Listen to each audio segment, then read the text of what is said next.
Hi అండి, నా పేరు డాక్టర్ సీత. నేను ఒక ఫర్టిలిటీ స్పెషలిస్ట్ని, అంటే స్త్రీ వ్యాధి నిపుణురాల్ని.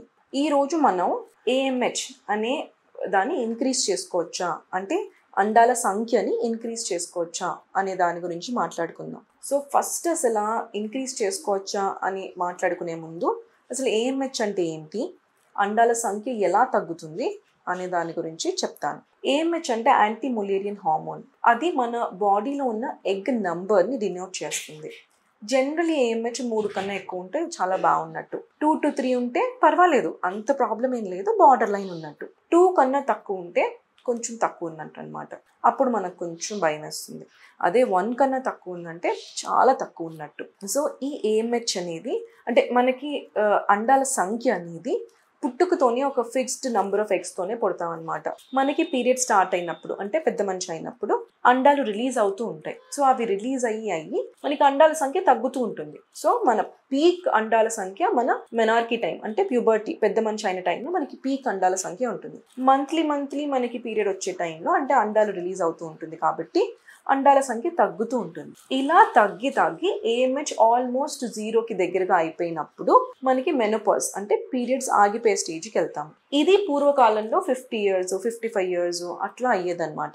కానీ రీసెంట్గా మన లైఫ్ స్టైల్ కానీ, స్ట్రెస్ కానీ, మనం వాడే ఎనీ మందులు కానీ, ఫుడ్ అడల్ట్రేషన్స్, పొల్యూషన్స్, ఈ life style factors and external influences వల్ల ఏఎంహెచ్ అనేది కొంచెం ఫాస్ట్గానే తగ్గిపోతుంది అనమాట. రీసెంట్గా ఒక పేషెంట్ 21 years ఏఎంహెచ్ 0.2 అయిపోయింది, 24 years ఏఎంహెచ్ 0.6 అట్లా ఉంది. చిన్న పిల్లలకి కూడా, అంటే చిన్న వాళ్ళకు కూడా ఏఎంహెచ్ తొందరగా తగ్గిపోవడం అలా అవుతుంది అనమాట.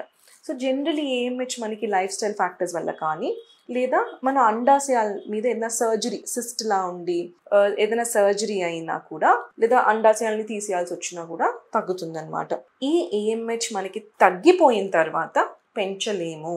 సో ఇప్పుడు మనకి ఏమైనా ఒక చిన్న ఫింగర్ మీద ఒక కట్ అయిపోయింది అనుకోండి, ఆ ఫింగర్ని రీగ్రో చేయలేం కదా. అలానే ఒక్కసారి అండాల సంఖ్య తగ్గిపోయిన తర్వాత అండాల సంఖ్యని పెంచలేము, ఏ ట్రీట్మెంట్ ద్వారానూ దాన్ని పెంచలేము. కానీ కొన్ని లైఫ్ స్టైల్ చేంజెస్ చేసుకోవడం వల్ల, మంచి ఆహారం తినడం వల్ల, మంచిగా నిద్రపోవడం, స్ట్రెస్ లేకుండా ఎక్సర్సైజ్ చేస్తూ, వెయిట్ ఎక్కువ ఉంటే వెయిట్ తగ్గి సప్లిమెంట్స్ తీసుకోవడం వల్ల ఇది ఇంకా తక్కువ అయిపోకుండా మనం ఆపడానికి ప్రయత్నించవచ్చు. సో ఏఎంహెచ్ అంటే అండాల సంఖ్యని మనం పెంచలేము, కానీ ఈ డిక్లైన్ ఏదైతే ఉందో దాన్ని మనం కొంచెం పాజ్ చేయొచ్చు.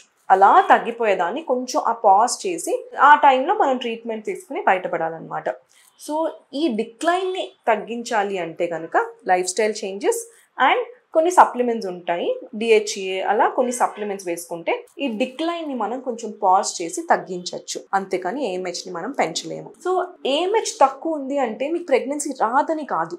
ఏఎంహెచ్ తక్కువ ఉంది అంటే మనకి టైం తక్కువ ఉంది, ఎంత టైం ఉందో చెప్పడం కష్టం. ఇప్పుడు అది ఎప్పుడు 0 అయిపోతుంది, ఎప్పుడు అండాలు ఎగ్జాస్ట్ అయిపోతాయి అనేది చెప్పడం కష్టం. కానీ మనకి టైం తక్కువ ఉంది, ఆ లెవెల్ బట్టి, ఏఎంహెచ్ వాల్యూ బట్టి రఫ్గా మనకి ఇంత టైంలో మనం ప్రెగ్నెన్సీ వచ్చేస్తే మనం సేఫ్, మన అండాలతో మనకి ప్రెగ్నెన్సీ వచ్చేస్తుంది అనే టైం ఒక్కటే చెప్తుంది. అదే ఏఎంహెచ్ తక్కువ ఉంటే మాత్రం న్యాచురల్గా ప్రెగ్నెన్సీ అవ్వరు అని అయితే కాదు. ఏఎంహెచ్ తక్కువ ఉంటే అండాలు తొందరగా తగ్గిపోతున్నాయి, కొంచెం ఏదైనా ఏ ట్రీట్మెంట్ అయినా కొంచెం ఫాస్ట్గా వెళ్ళండి అనే దాన్ని డినోట్ చేస్తుంది, అంతే. ఈ వీడియో మీకు ఉపయోగకరమైంది అనుకుంటున్నాను. మీకు ఏ డౌట్స్ ఉన్నా మీరు మాకు కాల్ చేయొచ్చు.